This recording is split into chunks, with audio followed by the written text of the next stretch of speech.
आमीन, हालेलुया। सब तैयार हैं पाक कलाम के लिए?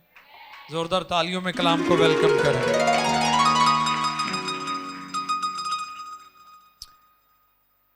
आज का टॉपिक है get up he calls you.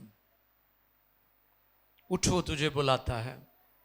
Urdu title है उठ वो तुझे, बोल दीजिए, उठ वो तुझे बुलाता है। इंग्लिश टाइटल है get up he calls you. मरकस रसूल की मार्फत लिखी गई इंजील और उसका 10वां बाब है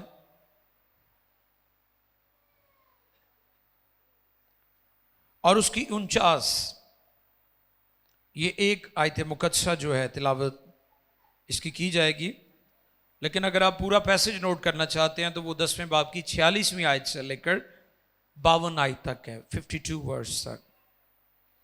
कलाम खुदा में से मरकस 10वें बाब की 49वीं आयत मुकद्दसा जो है वर्स 49 जो है उसे हम रीड करेंगे खुदा के कलाम में से। 49वीं आयत मुकद्दसा। खुदा के कलाम मुकद्दस में लिखा है, यीशु ने खड़े होकर कहा, उसे बुलाओ। बस उन्होंने उस अंधे को ये कहकर बुलाया कि खातिर जमा रख, उठ वो तुझे बुलाता है। उठ वो तुझे बुलाता है। पाक कलाम के पढ़े, सुने, समझे और कबूल किए जाने पर उसकी बरकत। उठ वो तुझे, सब कहें उठ वो तुझे बुलाता है। Get up he calls you. अजीजों, वो सबको बुलाता है। ये बुलावा आलमगीर है। ये सिर्फ उस अंधे के लिए नहीं था, सिर्फ उसके लिए नहीं था। ये सिर्फ बरतमाई के लिए नहीं था बुलावा जो है, बल्कि ये बुलावा आलमगीर है, सारी दुनिया के लिए। वो किसी कौम से हो, किसी कबीले से हो, किसी रंग, किसी नस्ल से हो, ये बुलावा सबके लिए है। हालेलुया। अगर आप फंसे हुए हैं, किसी भी मुसीबत में है, किसी भी परेशानी में है, बीमारी में जकड़े हुए हैं, बदरुओं से जकड़े हुए हैं, शैतान ने आपको जकड़ा हुआ है, आप खौफ में जिंदगी बसर कर रहे हैं, आप किसी भी तरह के जुए और बंधनों में जकड़े हुए हैं, वो आपको बुलाता है क्योंकि वो आपको आराम देना चाहता है। वो क्यों बुलाता है? क्योंकि वो आपको आराम देना चाहता है।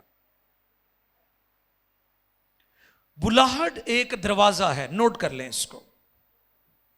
कॉलिंग, बुलाहट एक दरवाजा है। ये आपकी जो फेथ जर्नी है, क्रिश्चियन जर्नी है, ये उसका पहला स्टेप है, ये पहला उसका लेवल है, first level of Christian journey. मसीही जिंदगी का जो सफर है उसमें सबसे पहला स्टेप जो है वो बुलावा है। कलाम में लिखा है, बुलाए हुए तो बहुत हैं मगर बरगजीदा थोड़े हैं। कई इसी खुशी में रहते हैं ना जी, मैनू खुदा ने बुलाया जी, वो मैंने बड़ा प्यार करता है। खुश होया करो। अगली गल भी सुन लो, बुलाए हुए तो बहुत है मगर बरगजीदा। आप सबको खुदा बुलाता है और सारी दुनिया को खुदा दावत देता है,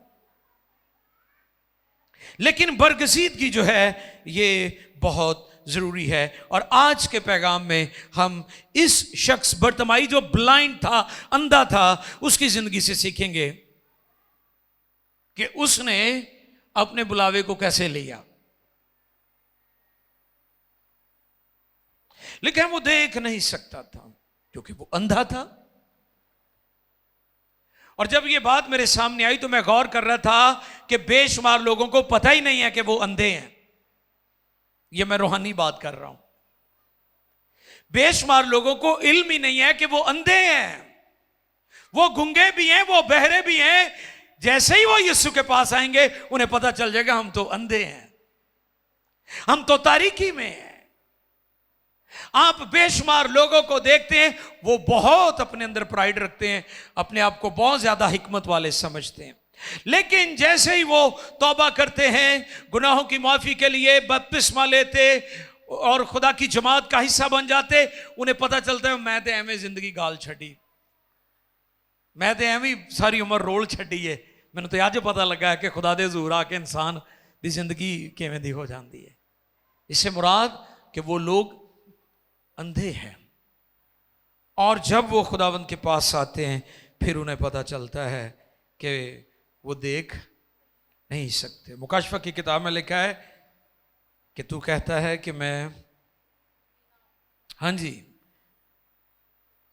तू अपने आप को समझता है कि तू बहुत दौलतमंद हो गया है, ठीक है, लेकिन तू अंधा है, तू ख्वार है और तू गरीब है। ये लोग, ये तबकात, ये दुनिया जब उसके कदमों में आती है फिर उन्हें पता चलता है कि वो अंधे हैं और उन्हें देखने की जरूरत है, बेनाई की जरूरत है। वो क्यों बुलाता है? क्योंकि वो हमें आराम देना चाहता है और हमें उसके पास आना चाहिए। क्या करना चाहिए? सिर्फ इतवार को नहीं आना चाहिए। कई कहणगे जी असीं ते इतवार नूं गिरजे भी तो जाने हैं ना, ये भी ठीक है, ये भी एक पहलू है, ये भी हमारी क्रिश्चियन लाइफ का एक हिस्सा है। आप इतवार को चर्च जाते हैं, इबादत करते हैं, लेकिन सुन लीजिए, ये उसका एक हिस्सा है। उसके पास आने से मुराद सिर्फ इबादत अटेंड करना नहीं है कि जी आपने इबादत अटेंड कर ली है इसलिए आप कहते हैं कि मैं तो खुदा के पास आया हूं। मैं गौर कर रहा था कि ये अंधा बड़ा अक्लमंद था, नोट कर लें इस बात को। और ये बर्तमाई जो ब्लाइंड था, जिसको यीशु मसीह ने बेनाई दी, उसको मौजजाना तौर पर उसकी आंखों की जो रोशनी चली गई थी, खत्म हो गई थी, वो अंधा था, ब्लाइंड था, वो देख नहीं सकता था। यीशु मसीह ने इसकी जिंदगी में मौजजा किया, वो बड़ा अक्लमंद था। और हमें कैसे पता चला कि वो बड़ा अक्लमंद था? आयत नंबर 52 हमें बताती है,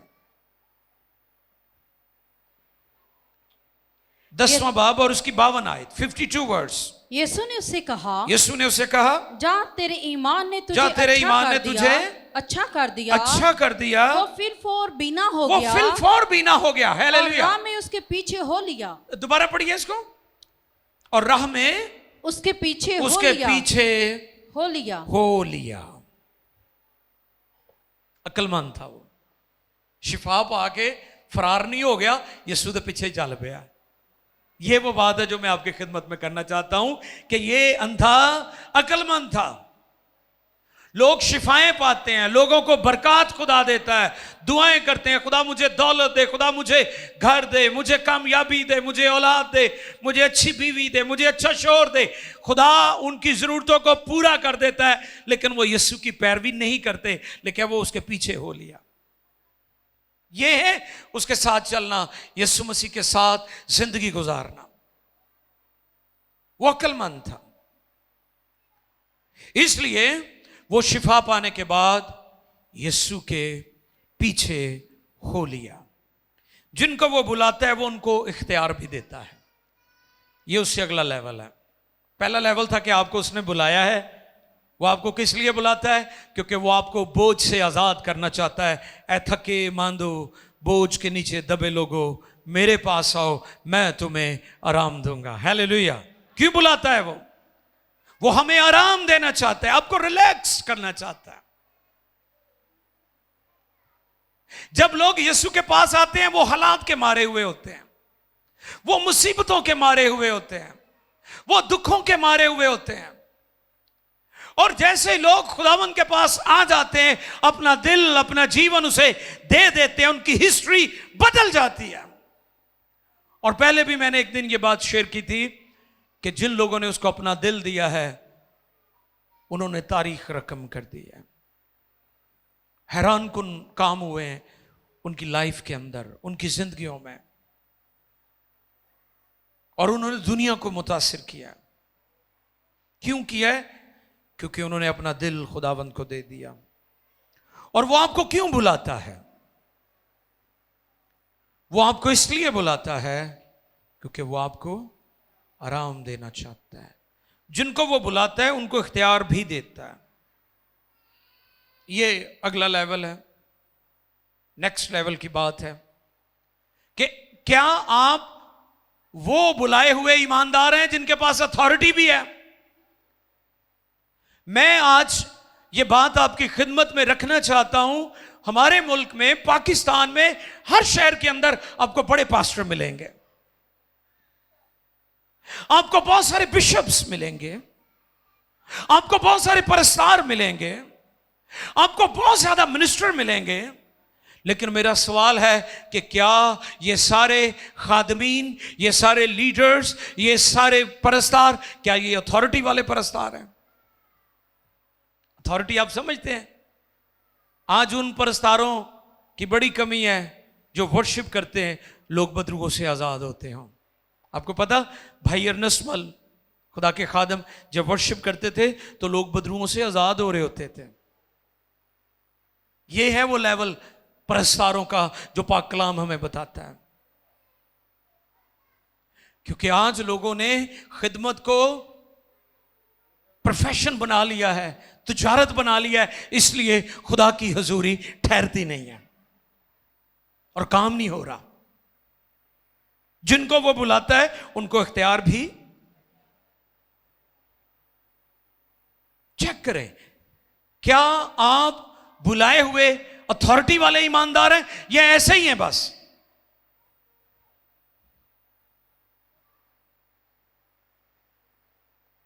एलिया ने क्या कहा था? लिखा है, एलिया हमारा हम तबीयत, और उसने बड़े जोश से दुआ की और आसमान 3.5 वर्ष के लिए दफे आसमान खोलिया किन्ने से? उन्हें खोलिया से जिन्हें बंद किया से। जिसने बंद किया है उसी ने खोला है, क्योंकि वो अथॉरिटी वाला ईमानदार था। You got my point? ईमानदार हैं, बुलाए हुए बहुत हैं, लेकिन अथॉरिटी वाले नहीं है। उसने कहा था, जब तक मैं ना कहूं आसमान ना खुले। यह भी तो अथॉरिटी है ना। हमारा खुदा तो कादर मुतलिक है। लिखा है, यीशु मसीह कल, आज, बल्कि अब तक वो सेम है। आज आपके सामने यह सवाल है, यह चैलेंज है कि क्या आप वही ईमानदार हैं, आप वही खादिम हैं, आप वही बिशप हैं? लोग बिशप भी बन गए, लोग डॉक्टर भी बन गए, लोग रेवरेंड भी बन गए, लोग मुबश्शिर भी बन गए, लोग परस्तार भी बन गए, लेकिन अफसोस वो अथॉरिटी वाले नहीं हैं। हमें अथॉरिटी वाले ईमानदार बनना है,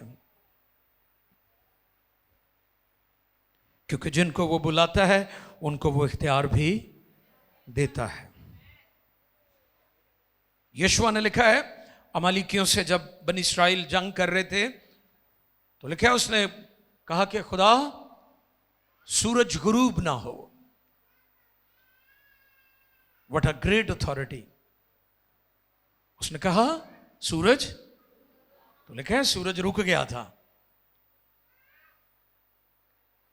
और थियोलॉजियन कहते हैं कि ये वही दिन है जो साल का सबसे बड़ा दिन होता है, क्योंकि सूरज उस दिन रुकया रहा से। आमीन, हालेलुया। अथॉरिटी वाले ईमानदार, इख्तियार वाले खादिम, अथॉरिटी वाले मुबश्शिर हमें चाहिए। आप सब कुछ बन गए, बन जाएं, आपको मुबारक हो, लेकिन चेक करें कि आपके पास इख्तियार भी है कि नहीं। मत कहें कि मेरे पास कुछ भी नहीं है, क्योंकि जिनको उसने बुलाया उसने उनको सब कुछ दे दिया। मैंने पहले भी एक दिन बताया था कि इंसान कभी नहीं चाहेगा कि जो कुछ मेरे पास है वो किसी दूसरे के पास हो। जिहड़ी टाई मैं लाई हो ये दूजा ना ला ले। ਜਿਹੜਾ ਕੀਬੋਰਡ ਸਾਡੇ ਚਰਚ 'ਚ ਕਿਸੇ 'ਚ ਨਾ ਹੋਵੇ। ਤੇ ਕਈ ਬੜੇ ਫਖਰ ਨਾਲ ਦੱਸਣਗੇ ਇਹ ਸਾਡੇ ਕੋਲ ਹੀ ਆ, ਕਿਸੇ ਕੋਲ ਵੀ ਨਹੀਂ ਆਇਆ। ਕਿਉਂ ਕਹਿੰਦੇ ਹੋਏ ਤੁਸੀਂ ਇਹ ਕੌਣ ਹੈ ਸਾਰਿਆਂ ਕੋਲ ਹੀ ਹੋਵੇ? कहना चाहिए कि नहीं? मुझे बताएं आप कैसे ईमानदार हैं? आप कहते जी ए जड़ी शैस ए जड़ा मोबाइल मेरे को किसी को भी नहीं हैगा। तो कई तो शीशे च खड़े होकर वहांदे हैं ना भी मेरे को 14 Pro Max है या 15 Pro Max है, वो पिछे गल यही होंगी है दसिया जाए भी मेरे को भी हैगा। प्लीज निकले इन चीजों से, निकले इन चीजों से। खुदा ने अपना सब कुछ हमें दे दिया, ये खुदा की मोहब्बत है। हम नहीं चाहेंगे कि जो कुछ हमारे पास है किसी और के पास हो, लेकिन खुदा ने अपना सब कुछ हमें दे दिया और आखिर में अपना बेटे भी हमें दे दिया। आमीन। अफसोस आज बहुत सारे खादमीन यूना की तरह अपने बुलावे से हटकर भागने की कोशिश कर रहे हैं। उन्हें समझ नहीं आ रही कि खुदा ने उन्हें बुलाया हुआ है। वो इसलिए फ्रस्ट्रेशन का शिकार है क्योंकि वो खुदा की मर्जी से हट गए हैं। और जब आप खुदा की मर्जी से हट जाते हैं, आप अबतरी का, तजब्जुब का, इस्तराब का शिकार हो जाते हैं। एक तखय्युल किसी ने पेश किया, मेंढक और मछली की कहानी। वो डड्डू ने तोबा की थी तो उन्हें मछली ने भी कहना भी तू भी कर ला तोबा। ख्याल है ना किसी का? ते मछली के नवे नवे पार निकले तो मछली उड़ती फिरे, फड़कती फिरे पानी च। मेंढक को कहे कि तू तोबा कर ला, कहती नहीं मेरे तो नवे नवे पार निकले, मैनू तो जरा मौज कर लेंदे ना। वो कई जवानी होए ना, उन्होंने कहे तोबा करो जी, हले तो जवानी है तो बुढ़े बारे काम करना है ना। ये कॉन्सेप्ट भी है लोगों का। वो नवे नवे वो चाने निकले थे, मछली पकड़ी ना जावे। एक दिन ऐसा हुआ कि उसी तालाब में जहां पर मेंढक और मछली थी, उसने क्या किया कि वो किसी शिकारी ने जाल डाला और वो मछली, हाँ जी, पकड़ी गई। वो उन्होंने लै गया अपनी बुढ़ी को, कहता मेरे च मसाला तेज कर, बड़ी वधिया मछली पकड़ी है। वो भली लोग वो भी करन लग पई, हुण मछली दुआवां करे एक मौका दे दे तोबा कर लांगी। तो फिर जो बंदा तरला मारे रब दा, रब सुन ही लैंदा है ना। वो एडा जबरदस्त तूफान आया, उन्हें ना वो एक साइड छिल दी हुई सी फड़ के, वो छिल ही रहा सी, चाना हलिया तो एक साइड का पर लथा ही सी। स्ट्रोंग तूफान आया, वो मियाँ बीवी डरते, उन्होंने पराता परूता मूधियां हो गई, मछली थले जा पई, तेज बारिश आई, वो मछली पानी के जरिए बहती बहती फिर तालाब च वापस चले गई। और जो गई तो वो मेंढक भी सामने ही सी, उन्हें कहा सुना वापस आ गई हाँ? कहती बच गई हाँ, अज तो तोबा। कहता नहीं तू तोबा एक पासा छला के की है, बेहतर सी कि तू पहलों ही तोबा कर ली तो तेरा पासा ना छिलिया जाता। वो कई ऐसे जिद्दी ने वो पासा छला के तोबा करते हैं, यूना की तरह मार खा के वापस आते हैं। खुदा ने आपको बुलाया है, खुदा ने बुलाया है। अब यह आपकी मर्जी है कि आप उसके बुलावे को कबूल करते हैं या नहीं करते। अंधे की जिंदगी से पैगाम है, उसने शिफा पाई और लिखा है वो यीशु के पीछे। ये है सच्ची तौबा, यीशु के साथ साथ चलना। ये है हकीकी तब्दीली। ये नहीं कि तुसी तौबा करके मुड़ के फिर पुराने यारां को बैठे हुए हो। उन्होंने कहना सनम हम तो डूबे हैं, तुम्हें भी ले डूबेंगे। वो कोई फायदा नहीं होना तुहाडे बपतिस्मे लैण दा जे तुसी भैड़ियां महफिलां नहीं छड्डनियां। तो कईयों को मैंने देखा है, वो तौबा तो कर लेते हैं, बपतिस्मा तो ले लेते हैं, लेकिन वो फिर पुरानी दुनिया में लौट जाते हैं, क्योंकि वो पुराने लोग और पुरानी जो उनकी उठक बैठक है, उनकी जो फ्रेंडशिप है और जो कनेक्शन है, रॉन्ग कनेक्शंस जो हैं, उनको वो काटते नहीं हैं, डिस्कनेक्ट नहीं होते उससे। उठो, तुझे बुलाता है। Get up, he calls you. वो सबको बुलाता है, सिर्फ बर्तमाई कोई नहीं बल्कि पूरी दुनिया के लिए ये दावत। और वो आपको आराम देना चाहता है, वो आपको सुकून देना चाहता है, जो नींद की गोली से भी नहीं आपको मिलता। जितने भी ये माहिर नफ्सियात हैं, जिनके पास लोग अपने मेंटल इश्यूज़ के लिए जाते हैं, वो ज़्यादा से ज़्यादा आपको नींद की मेडिसिन दे देते हैं। ਤੁਹਾਨੂੰ ਨੀਂਦ ਆ ਜਾਂਦੀ ਹੈ, ਤੁਸੀਂ ਭੁੱਲ ਜਾਂਦੇ हो, ਉੱਠਦੇ ਹੋ तो ਤੁਹਾਡੀ टेंशन फिर ਉੱਥੇ ही। और मैं देख रहा था मीडिया पर कि पाकिस्तान दुनिया के उन मुमालिक में टॉप लिस्ट पर है जो एंटी डिप्रेशन मेडिसिन लेते हैं। यानी सबसे ज्यादा डिप्रेशन की जो मेडिसिन है, एंटी डिप्रेशन मेडिसिन, वो पाकिस्तान में लोग खाते हैं। आप किस दुनिया में रहते हैं? आप किस माहौल में रहते हैं? आपकी सोसाइटी का हिस्सा है जहां हर वक्त खौफ, अबतरी, तजब्सु, परेशानी, जरूरतें, मसाइल, झगड़े रगड़े से आप का सामना रहता है। इन हालात में आपके लिए एक ही जगह है, एक ही मकाम है, वो खुदा की हजूरी है। उसके कदमों में आ जाएं तो फिर आप पीसफुल जिंदगी बसर कर सकते हैं। उठो तुझे बुलाता है। क्यों बुलाता है? क्योंकि वो आपको इत्मीनान देना चाहता है, आपको शिफा देना चाहता है, वो आपको रिहाई देना चाहता है। उठो तुझे बुलाता है। वो बुलाता है उन सबों को जो मुश्किलात में, वो बुलाता है जो तंगदस्तियों में है, वो बुलाता है जो गुनाह की तारीकियों में डूबे हुए हैं, वो बुलाता है जो बागी बरगश्ता हो चुके हैं, वो बुलाता है जो गुनाह में गिर गए हैं। वो कहते हैं मेरे बेटे घर लौट आ, मेरी बेटी घर लौट आ। लिखा है मुशर्रफ के बाप ने उसे दूर से देखा।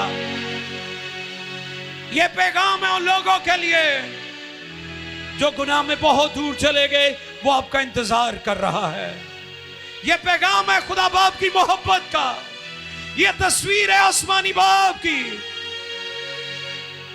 जिसने अपना बेटा दे देने से दरेक ना किया ताकि आप वापस लौट आए, आप उसकी बादशाहत में आ जाएं। मेरी बहन, मेरे भाई, आज शाम ये मैसेज आपके लिए है, बहुत सारे लोगों के लिए है।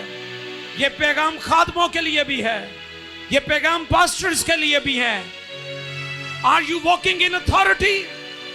क्या आप इख्तियार में जिंदगी बसर कर रहे हैं? क्या आपकी मिनिस्ट्री में आपकी अथॉरिटी है? ये पैगाम गुनहगारों के लिए भी है जो यीशु के पास आते और पता चलता है कि हम अंधे हैं। जब आप उसके पास आएंगे आपको पता चल जाएगा आप अंधे हैं, गुनाह ने आपकी आंखें बंद कर दी है। और बर्तमाई जो ब्लाइंड था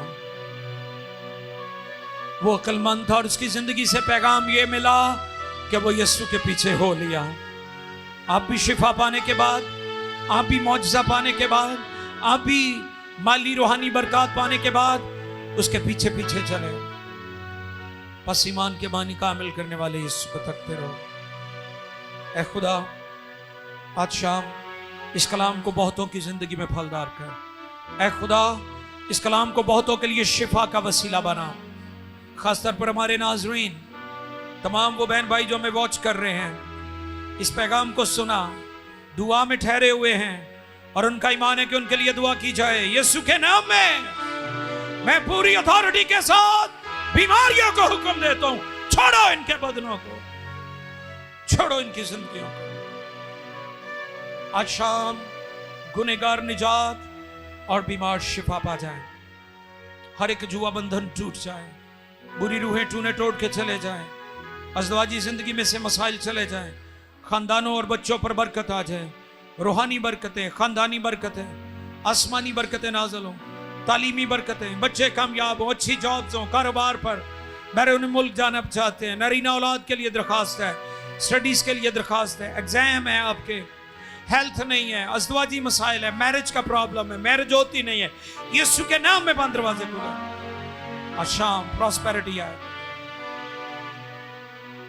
खुदा पाकिस्तान के लिए हम दुआ करते हैं, केयरटेकर गवर्नमेंट के लिए, हुकूमत वक्त के लिए, आर्मी के लिए, पुलिस के लिए, अदलिया के लिए। पाकिस्तान की हिफाजत फरमा, पाकिस्तान में अमन और सलामती हो, पीस एंड प्रॉस्पेरिटी है और तू जलाल पाए। और इस वक्त मिन्नत है खुदाबंद, पीएमए टेलीविजन के तमाम नाजरीन जो इसके लिए दुआ भी करते हैं, हमारे साथ पार्टनर भी बनते हैं, उन्हें कसरत की बरकत दे। पूरी टीम को बरकत दे जो मीडिया पर काम कर रहे हैं बच्चे, खासतौर पर डिजिटल दुनिया में, जब एक खुदावंद छोटे छोटे मैसेजेस के वसीला से बड़ा काम हो रहा है खुदा। हर रोज हम दर्जनों गवाहियां सुनते हैं कि कैसे नौजवानों की लाइफ में ये छोटे छोटे मैसेजेस इंपैक्ट कर रहे हैं खुदा, लाइफ चेंजिंग है खुदा। तेरा हाथ बढ़ा रहे, PMI टेलीविजन की सारी टीम को बरकत दे, हम सबकी मदद फरमा।